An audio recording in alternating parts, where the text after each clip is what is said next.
So ladies and gentlemen, please join me in welcoming on stage Mrs. Carrie Lam, Chang Yut Ngo GBS Chief Executive of the Hong Kong Special Administrative Region, and Mr. Jack Ma, Executive Chairman of Alibaba Group. And our moderator for the day, from South China Morning Post, their business editor Eugene Tang, to please join us on stage to moderate the session. So I think we don't have enough applause. Let's give them another warm welcome. Woo!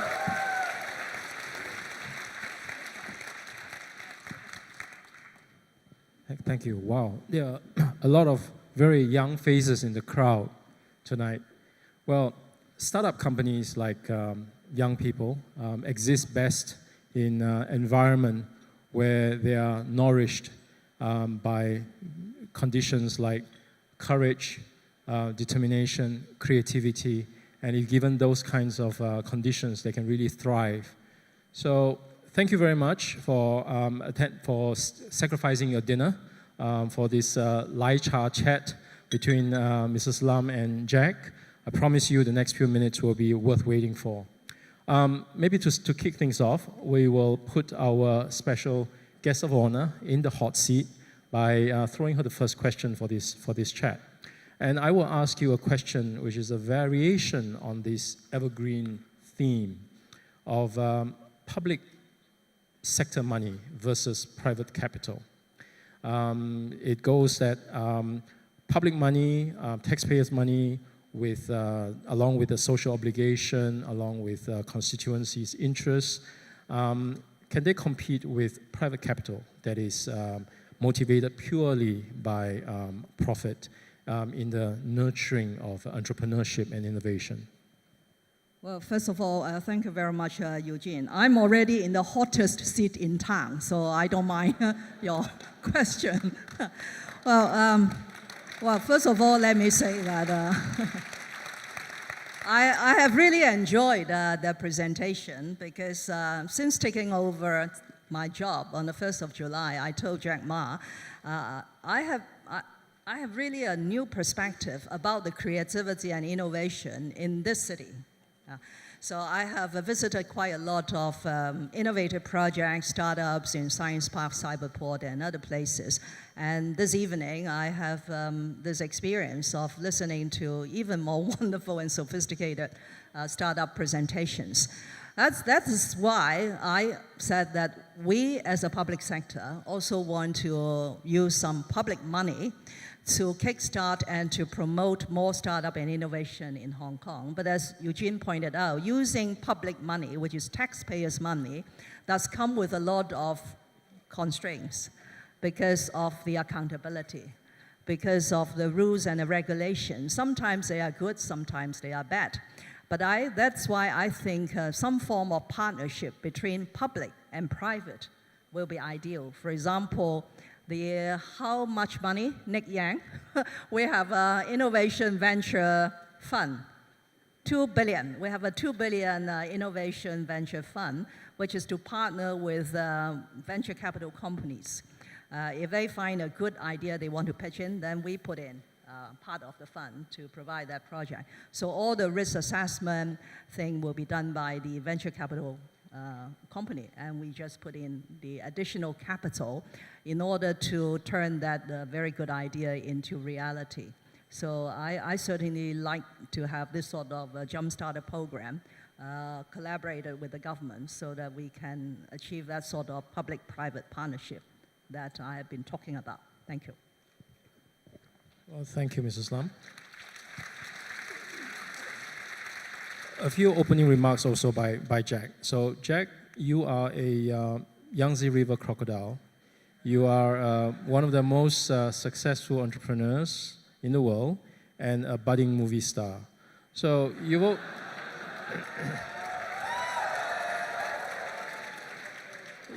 budding movie star, right? And in your experience, looking at so many startup companies and enterprises and ideas, can you tell us 3 of the most critical elements that can ensure your success, particularly from taking an idea from concept to enterprise to success? Yeah, thank you very much. I enjoyed the show and the pitch. Great. It reminds me that 18 years ago that we went out raising money from venture capitalists. Unfortunately, we were rejected by all the venture capitalists. We're still talking like that every day. I think the advice that I've got of three is, first, you should be optimistic. Always optimistic. A great entrepreneur is optimistic for the future. And you have to ask what problem you can solve and what the way, how you solve it that's different from the others, why you can do better than the others. Second is that you have to find a group of people working together with you. Those people believe the same vision. Those people coming to join you not because it's a job. This because they believe the dream, they believe the mission, and they believe the vision. And don't have to find, there's no best people in the world. The best people is always working with you in your team. And third, what price you're gonna pay for it, what kind of how you would sacrifice. Do not think what I will get. You have to ask what I will give. Shall I win in 3 years or 10 years? If you have a great idea, prepare for 10 years. You're lucky if you win in 1 year. But most people will not have this opportunity. So these are three things. Optimist with a vision to solve the problem in your own way. Working with a good team and train the team, work with the team, the team also will train you. Next is what you will sacrifice for that. And how long you prepare for that. Don't say, I want to win next month. I will succeed next year. Impossible. Forget about it. If you prepare for 3 days, if you think, I will win this in 3 years, prepare for 5 years. My first round money I gathered from 18 founders, $50,000 US. We thought this $50,000 can last for 10 months. We even count every cent we spent, but only last less than 4 months, we're almost bankrupt. So these are the things that I give you advice. Can I just add? I used to share this with my civil service colleagues, how to be a sort of good public servant. It's also 3 words. One is passion. Second is commitment.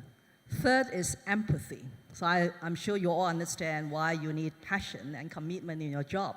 But what strikes me at least the 3 presentations that when I came in, I have this chance of listening, they also have this empathy.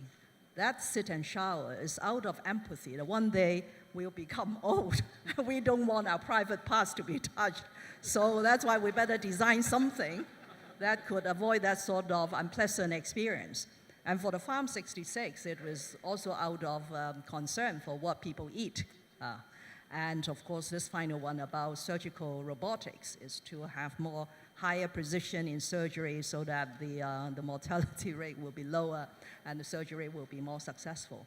So I think in doing innovative technology and startups, if the creators also have this sense of, this strong sense of empathy, it would perhaps also be a recipe of success. But what about what Jack just mentioned, the 3 things, optimism, vision, and perseverance, I guess. There's no shortage of optimism. A lot of people are very optimistic. And vision, many people are visionaries. But what about that perseverance? Can a partnership such as the public-private partnership wait for 10 years for return? Everybody wants some quick win, but unfortunately, in reality, you really need to wait. So I would say that, echoing what Jack said, if you have a good team who could provide that mutual support, that moral support, that strong sense of encouragement, that will perhaps help you to persevere in the midst of difficulties. I don't think we are born to succeed. We really have to work hard at it. And sometimes you have to spend a bit more time in order to get to that final destination. Yeah. When you have this idea to do something to help the others, the very important is that you have to ask, what will you give up, not what will you get. Only when you know what will you give up, then you will be able to get something. And for the public thing, my idea is that for the government, if you cannot give money to those startups, why not reduce the tax for them?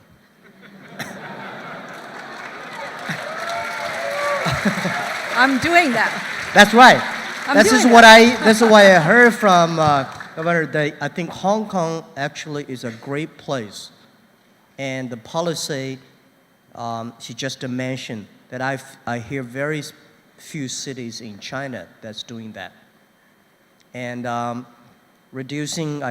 We have a lot of in China, a lot of big cities giving policies and giving tax good conditions for only big companies. But if we can give like startups 3 years no tax or 5 years 50% tax, then we're giving them at least more time to go. At least the government is supporting them. This is what Hong Kong is doing, and I think will help a lot. What else do we need? What else do we need apart from low taxes and funding?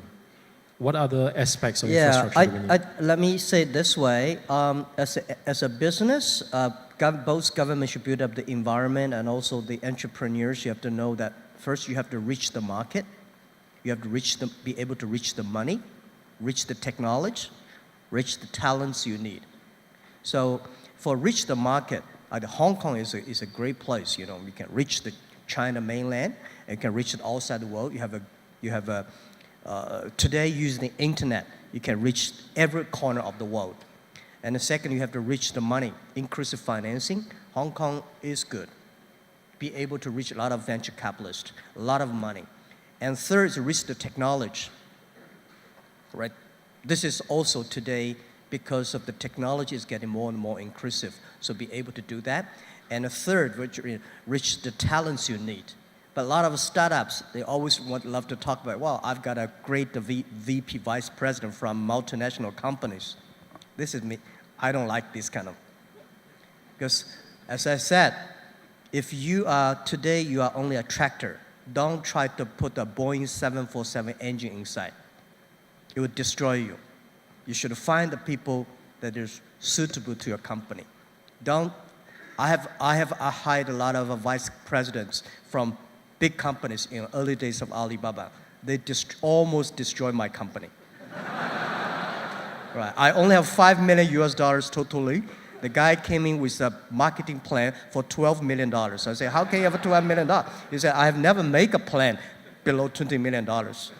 So find the right person, and the government and also should have a lot of training courses for these entrepreneurs to teach them and training them, and also a lot of stuff. That's something. Well, of course, from the government's perspective, I will perhaps just add a couple of other things. One is, of course, leadership. If any economy, any city really wants to succeed in innovation and technology, inevitably in the current globalized environment, you do need some government leadership. So I hope that in my first policy address, in the chapter on Hong Kong's economy, I have put financial services to the end and innovation and technology as my first sector that I want to develop in order to impress upon a lot of people that Hong Kong is now very serious about innovation and technology. Second thing is about culture. It would be very disappointing to see that when young people are now very innovative, very willing to take some risks, but their parents said, no, son, daughter, you better go into a paid job instead of running all this risk. That would be very damaging to the young people who have this motivation to do innovation and technology. But cultural change is not something the government or this government could do. So it relies on every one of you in the audience to give that strong support and encouragement to people around you who are willing to commit to this sort of work. Well, it's not just culture, right? It's also some of the practicalities of living, working, and existing in what, frankly speaking, is one of the world's most expensive cities. You might be happy to know that. Have you seen this, by the way? This is a little souvenir that the organizers are giving out outside the conference. So there's a big question on a billboard outside. If you have $1 million, what would you use that $1 million to do? Pick blue if you're going to use that for buying yourself a good holiday, pay off your debts, buy an apartment. Pick white if you're going to use that to start a venture. What do you think the result of the poll is? Everybody who's gone through the entrance registration has picked up one of these. So what do you think the result of the poll is? I suppose it should be predominantly white. Why do you need 1 million for a holiday?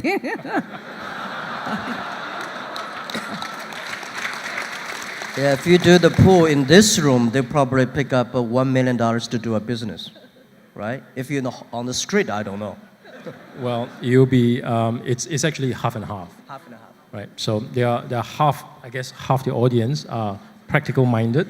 They do want that $1 million holiday, but the other half are trying to invest that money in startups. So there is hope that this culture that you've been talking about is changing. So moving on to other questions on the to-do list. What else is there on your to-do list for the term in terms of nurturing innovation? I have written 49,000 words. You want me to repeat it here? No, seriously, I think Hong Kong is now facing a period when opportunities and challenges coexist. So it is for us to really seize those opportunities and bring Hong Kong to a new height. I actually don't like this title. It has disappeared, which is on China versus Silicon Valley. China is too big to be put in this contest, but there's something called the Bay Area versus the Silicon Valley now, because in the Guangdong, Hong Kong, Macau Bay Area, both the central authorities and ourselves and the Guangdong government have highlighted the potential to develop an international innovation technology center, which we hope would exceed Silicon Valley. And as Jack said, this particular Bay Area has a lot of unique advantages. And one which does not exist anywhere is one country, two systems. We have the Hong Kong system with all its traditional and unique strengths. And then we have very strong powerhouses in the Pearl River Delta in terms of advanced manufacturing. And of course, we have the market, 1.3, 1.4 billion people in the mainland. So I hope that next time we'll focus on the potential of the Bay Area versus the American Silicon Valley. Jack, do you think this is going to be the game changer? Yeah, I think that Hong Kong, to me, I think it's a place with a huge opportunity. We talked for 4 times since Mr. Lam became the chief executive. Every time we discuss about the technology, we talk about smart cities, how to enable the young people. We just talk about how can we enable more small business enter startups. So I think Hong Kong the city has a lot of problems that any city have, but Hong Kong has a lot of great advantage that most cities don't have. And the Hong Kong policy, which China does not have, Hong Kong can, I think, encouraging. The reason why Hong Kong is so successful in the past 50 years is Hong Kong's very open-minded, accommodate all kinds of culture. And today, I think the culture should also keep that. Welcome people from all over the world, joining Hong Kong, and young people in Hong Kong, do not focus your eyes only in Hong Kong. Global, Europe, America, China, anywhere there's opportunity, go there, build up, and bring the ideas coming back. So I really think it's a great time, especially I've got a great chief executive. She believes in technology, she believes in the future. And we've been talking deeply last time in Hangzhou, in Hong Kong, in her office. And I think Alibaba are extremely interested in coming to Hong Kong. And it's, market-wise, it's not a big. But I think joining the talents here, the people here, the young people, we invited a lot of young people in Hong Kong to China to Hangzhou headquarters. We think they're great, brilliant. They're excellent. When they come to Hangzhou, they change their mind. So we think, why not we come here, we can change more young people. This is why we feel very optimistic for the hope of Hong Kong. I also want to ask,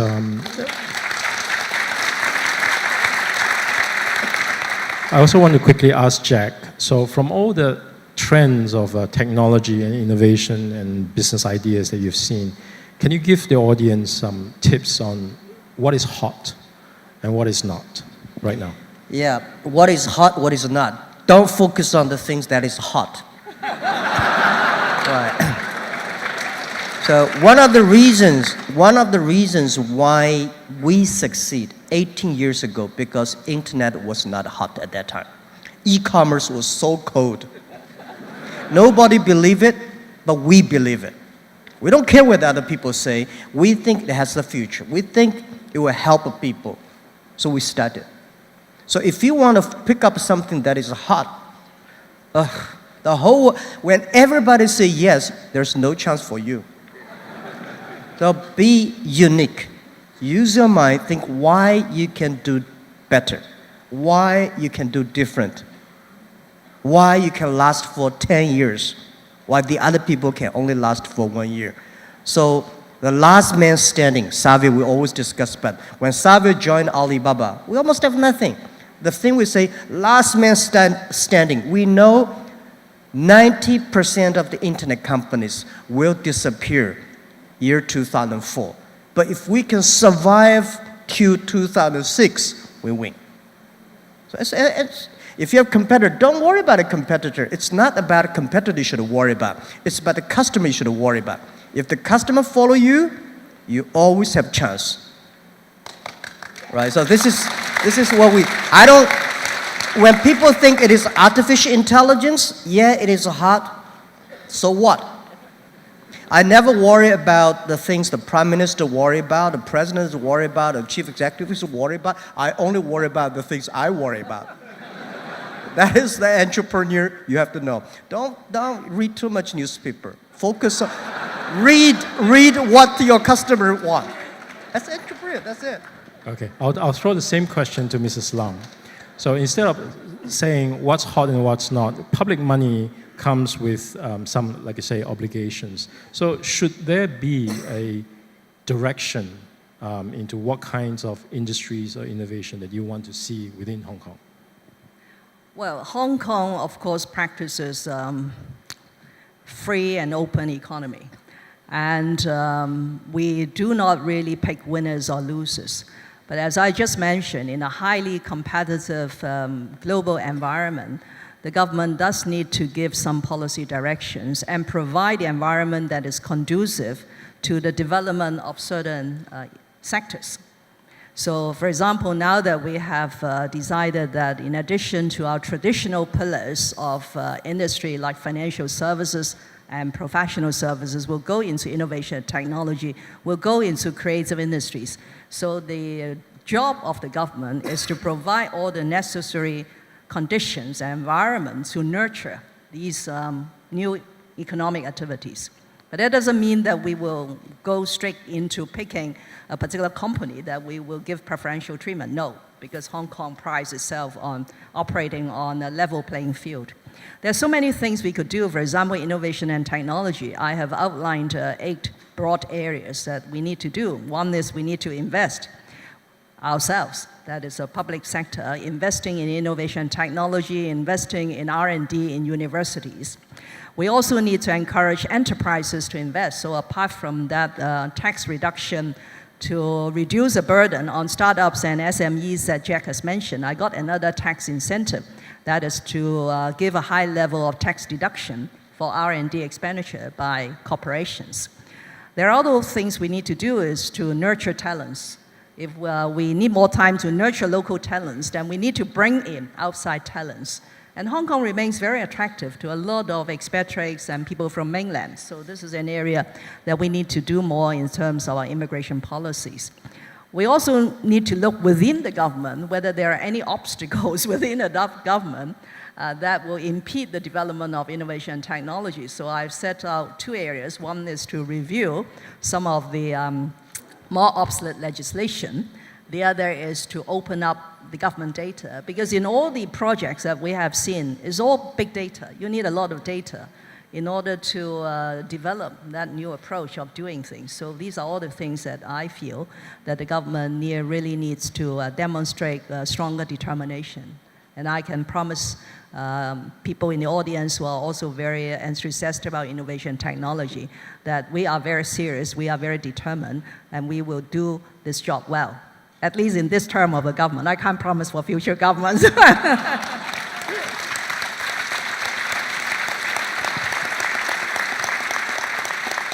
So your role really is to be a promo-cilator, to combine facilitator and promoter.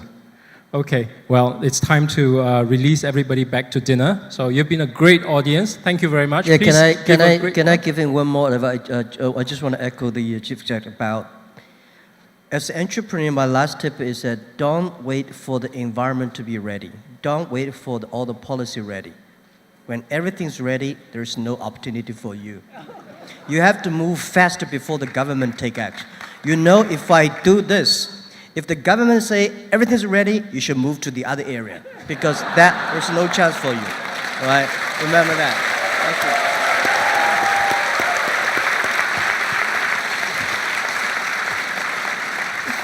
Thank you, Jack. Thank you, Mrs. Lam. Please give another round of applause to Carrie Lam, Ms. Jack Ma.